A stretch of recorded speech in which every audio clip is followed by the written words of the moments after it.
په هیواد کې د تیرو 15 لسیزو پرلپسې ناخوالو د افغانستان هره برخه ځپلې، خو تر ټولو درنه بیه یې د ټولنې هغه قشر پرې کړی چې د یادو ناخوالو په رامنځته کولو کې هیڅ لاس نه دی لرلی. په تیرو ناورینونو کې که څوک مړه شوي، معیوب شوي، نادرکه شوي او یا هم په نشهیي توکو روږدي شوي، ترې هغه ماشومان پاتې دي چې د لیک او لوست پر ځای اوس د واټونو پر سر درانده کارونه کوي او د کورنیو سرپرستی کوي.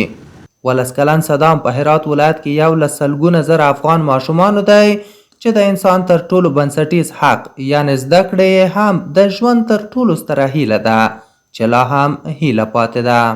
درس نه فارغ نمیشیم که درس بخونیم، خرجمون میگم که بیاره. او اشته خوش دارن، اگه باید کسی کمک کنه اشته درس خوش ندارن، صرف هم نشکنم بری.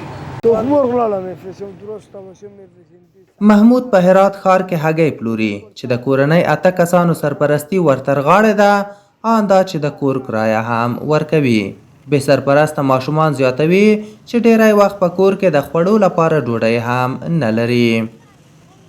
حالی که بخور ساعت بیشتر فایده نمیکنه، 8 نفر بگردمونه تا باشون مگر خرج از اینا پیدا کنه، کرایه سرا میده، همه چیز میده. دغه کورم په خیمو کې د پلار مخ شپنژلی دی، هغه دغه دا پلکې ته ځي، پلکې ته ځي ډوډۍ ورکوي، یو شی ورکوي، راوي کور ته.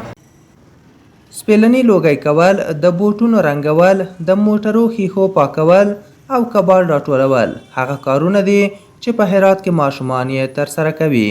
دغه ماشومان د کور او کورنۍ شته ستونزې تاسې بیانوي.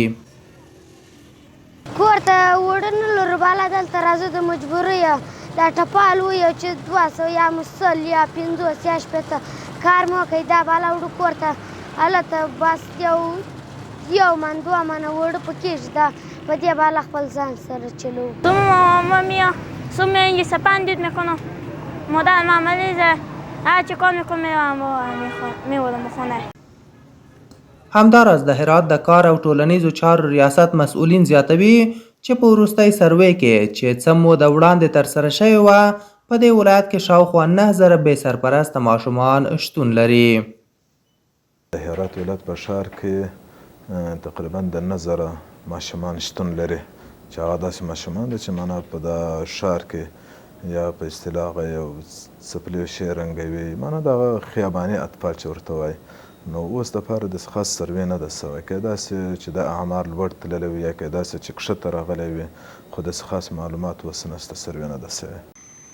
د هرات د کار او ټولنیزو چارو ریاست مسئولینو په خبره د اسلامي امارت د راتګ راوروسته په ډیره کچه ماشومان د ښار څخه راټول شوي دي چې اوس هم شاوخوا 1000 ماشومان په ځانګړي مرکزونو کې ساتل کیږي او ډیریو ته یې د فن او حرفې زده کړې ورکول کیږي.